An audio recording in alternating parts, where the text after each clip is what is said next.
Podcast kan, dan tadi kita sudah membahas mengenai Permenkes nomor 2 tahun 2023. Dan ada banyak pertanyaan nih mungkin dari benak teman-teman semuanya. Nah, terutama dari asesor yang sudah berpengalaman nih. Gimana nih Pak Sonli, apakah ada pertanyaan mengenai perubahan ke Permenkes nomor 2 tahun 2023 ini Pak? Silakan Bapak. Baik, kalau dari saya mungkin bukan pertanyaan, tapi sedikit review lah apa yang saya perhatikan dari perubahan ini gitu ya. Iya Pak. Yang pertama kalau kita melihat bersama, ada dua yang saya highlight, yaitu terkait dengan air minum dan air hygiene sanitasi gitu ya, yang akan saya coba angkat.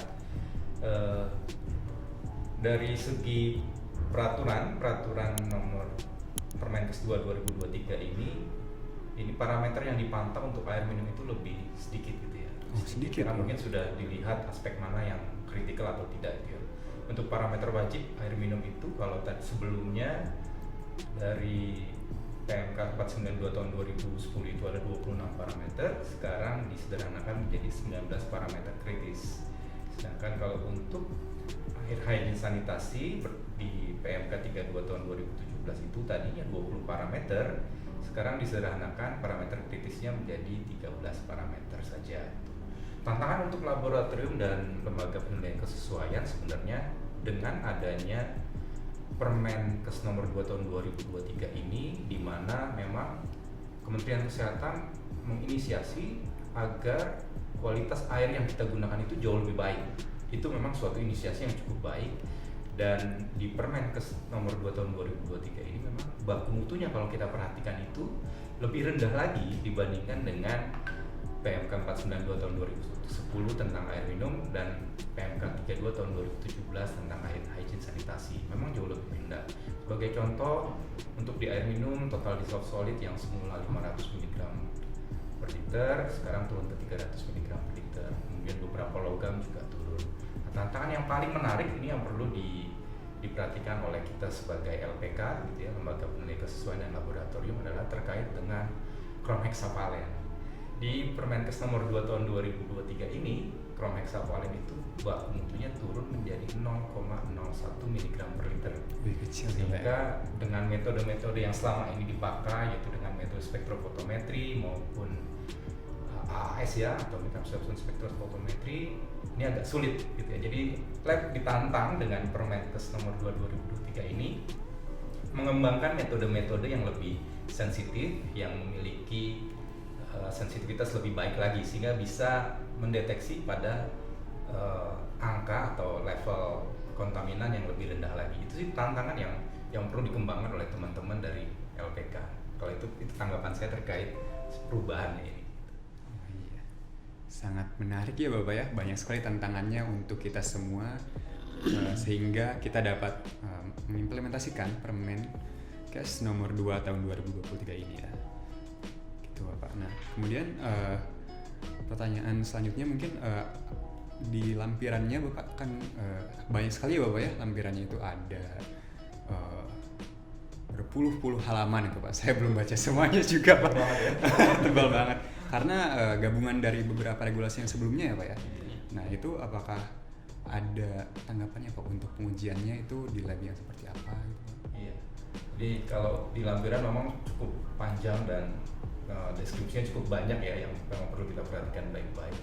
Ada satu pertanyaan nih Pak Anas yang mau saya tanyakan terkait dengan lampiran Permenkes nomor 2 tahun 2023 ini, di mana di dalam lampiran itu yang terkait dengan LPK gitu, lembaga penilai kesesuaian atau laboratorium, ada statement yang menyatakan bahwa pengujian air minum, pengujian kualitas udara itu harus dilakukan di laboratorium yang terakreditasi dan terregistrasi di Kementerian Kesehatan. Mungkin bisa digambarkan prosesnya seperti apakah, sehingga teman-teman lab ini punya gambaran supaya kita memenuhi peraturan ini apa yang harus dilakukan. Ya. Seperti itu sih menurut saya. Silahkan Bapak. Ya baik, terima kasih Pak Sonli ya. Jadi yang pertama terima kasih juga ini karena sudah diberikan feedback ya terkait dari pengalaman sebagai asesor yang sudah punya jam terbang tinggi nih Pak Sonli. Betul sekali Pak. Memang kalau kita lihat Permenkes kita cukup panjang, 179 halaman ya. Waduh. Lampirannya gitu. Tapi kan belum setebal dengan yang lain lah. 179 halaman itu sudah dengan rincian per masing-masing standar warna mutunya. Mungkin sedikit tadi yang disampaikan oleh Pak Sonde, memang kita juga debat panjang Pak terkait dengan bagaimana parameter yang tadinya 26 jadi 19 ya, kemudian juga terkait dengan air higien sanitasi juga menjadi 13 dan sebagainya. Itu kita sudah banyak berdiskusi, termasuk juga dari pakar, kemudian lembaga dan sebagainya. Tapi intinya adalah bahwa pengurangan ini tidak mengurangi kualitas dari air minum itu. Ya. Bahkan kemudian tadi yang sampaikan adalah kita tanda kutip menurunkan standar supaya lebih sehat lagi kan gitu ya, untuk beberapa parameter yang tadi disebutkan oleh Pak Sonde. Dan ini dengan jumlah yang segitu itu bisa dilakukan 19 parameter misalnya untuk air minum, kemudian 13 parameter untuk air higien sanitasi, diharapkan bisa dilakukan oleh lab yang tingkatnya di puskesmas atau di kabupaten kota gitu. Nah, terkait dengan tadi beberapa dan sebagainya, kita harapkan nanti lab juga punya peralatan yang bisa menyesuaikan dengan standar yang ini dan kebutuhan. Nah, kemudian terkait dengan pertanyaan Pak Somli untuk yang akreditasi dan registrasi, yang pertama yang kami sampaikan, memang yang utama tadi kan adalah akreditasi ya. Jadi akreditasi terkait lab kan kita sudah punya secara Indonesia, secara nasional aturannya, dan saya kira BSN itu sudah tahu betul karena terkait dengan laboratorium ini semua menggunakan komite akreditasi nasional atau KAN ya. Iya. Nah, KAN ini yang menjadikan standar lab itu seperti apa, lab ini seperti apa, lab kesehatan lingkungan seperti apa dan sebagainya. Kita ngikutin di situ. Nah, kita harapkan nanti lab-lab ini kan terakreditasi karena apa? Ya supaya hasilnya itu betul valid dan bisa diakui kan gitu. Karena kan kita menggunakan gitu. Kita tidak perlu ngomong lagi ya misalnya tingkat internasional Pak ya, tapi cukup dengan KAN saja. Nah, dengan seperti itu kita harapkan memang yang dihasilkan oleh sebuah laboratorium itu betul-betul bermutu ya, sesuai dengan standar-standar yang sudah ditetapkan. Nah, berikutnya terkait dengan registrasi ini mungkin saya bicara sedikit ya. Kalau untuk kesehatan lingkungan itu di KLHK juga ada registrasi juga Pak. Ya, tadi kan akreditasinya oleh KAN ya, mengikuti. Nah, contoh adalah misalnya lab yang dimiliki Kementerian Kesehatan seperti BTKL atau BPLK. BPLK itu Balai Besar Laboratorium Kesehatan atau Balai Laboratorium Kesehatan atau Lapesda mungkin tingkat provinsi kabupaten kota. Itu kan supaya standarnya pakai KAN ya. Betul. Tetapi untuk misalnya bisa melakukan pemeriksaan lingkungan yang diakui oleh KLHK, dia terregistrasi di sana. Nanti KLHK juga mengecek, oh ini sudah beberapa parameter sudah memenuhi parameter KAN ya Pak ya. Nanti dia akan tercatat bahwa sebuah lab itu sudah terregistrasi bahwa dia punya kemampuan melakukan pemeriksaan ABC sesuai dengan parameter yang diakreditasi. Kemudian di kita ini memang belum ya untuk yang registrasi ini. Nah, saat ini kebetulan kita baru menerbitkan Permenkes terkait dengan yang disebut dengan Laboratorium Kesehatan Masyarakat atau Labkesmas, kemudian Laboratorium Biologi, sama laboratorium satu lagi apa Bu?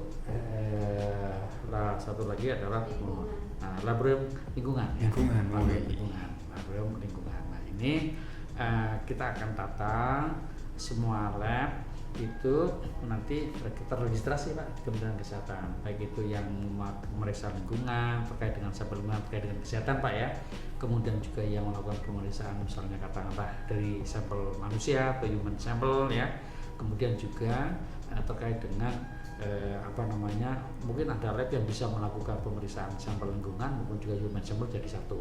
Nah itu akan kita registrasi semua. Tapi sekali lagi akreditasinya kita nggak duplikasi dengan yang selama ini sudah ada, tapi terdaftarnya registrasinya bahwa lab A, B, C itu punya kemampuan misalnya memeriksa sampel klinis atau human sample, memeriksa sampel biologi, sampel lingkungan, itu kita akan catat sehingga punya database-nya kita. Kira-kira seperti itu Pak. Baik, jadi proses registrasinya akan ada turunan berikutnya ya, Pak. Betul, ya. Sangat lengkap sekali ya ini Bapak Anas serta Bapak Sondi. Dan jangan kemana-mana karena kita akan masih tetap di podcast KAN.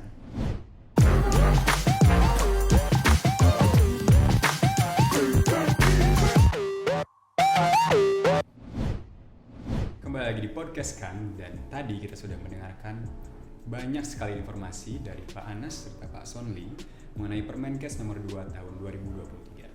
Nah, sebelum kita tutup kegiatan ini Pak, apakah ada pesan-pesan penutup, mungkin highlight dari seluruh informasi yang telah diberikan hari ini Pak? Ya, baik. Terima kasih. Ada beberapa hal ya. Pertama, tentu terima kasih pada teman-teman di podcast ini ya dari BSN yang sudah membahas terkait dengan Permenkes 2 2023 ya. Iya. Kemudian yang kedua, Permenkes ini sudah diundangkan sejak bulan Januari, jadi sudah diterapkan meskipun ada masa peralihan ya. Iya, Di iya. pasal 50 di Permenkes ini bisa dilihat bahwa diberikan waktu 2 tahun untuk seluruh penyelenggara itu menyesuaikan dengan standar baku mutu yang baru ini ya. Kemudian yang ketiga adalah bahwa sosialisasi akan kita tingkatkan ya kepada pihak-pihak terkait karena kita sudah sebenarnya melakukan tetapi akan kita tingkatkan kembali.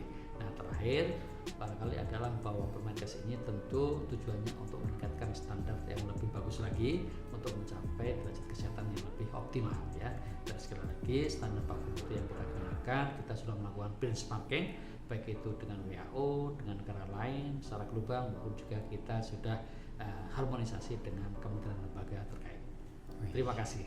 Terima kasih juga Bapak. Rekan-rekan jadi jangan khawatir ya karena masih ada waktu transisi selama 2 tahun dan juga dari Kemenkes akan melakukan sosialisasi yang akan dilakukan terus-menerus ya Bapak ya. Terus selanjutnya dari Bapak Sonli nih Pak, selaku asesor dan juga pelaku nih Pak, apakah ada pesan-pesan semangat mungkin yang bisa disampaikan kepada teman-teman yang lain?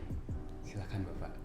Terima kasih. Memang tujuan dari Permenkes ini keluar adalah untuk kehidupan yang lebih berkualitas ya pasti, sehingga ada beberapa parameter yang memang perlu ditantang laboratorium untuk dapat mendeteksi lebih baik lagi, lebih baik lagi, sehingga kita bisa benar-benar mengetahui, mendapatkan gambaran yang benar utuh bahwa air yang kita gunakan, entah itu air hygiene sanitasi ataupun air minum, adalah air-air yang benar berkualitas dan bisa meningkatkan taraf hidup masyarakat Indonesia. Wih, sangat mulia sekali ya Bapak ya. Jadi semuanya ini untuk kemajuan Indonesia. Dan sekali lagi terima kasih kepada Bapak Anas dan Bapak Sonli karena telah hadir di podcast kali ini dan juga berbagi informasi yang bermanfaat bagi kita semua. Baik, saya Fatur, sekian dulu podcast kali ini dan sampai jumpa lain kali.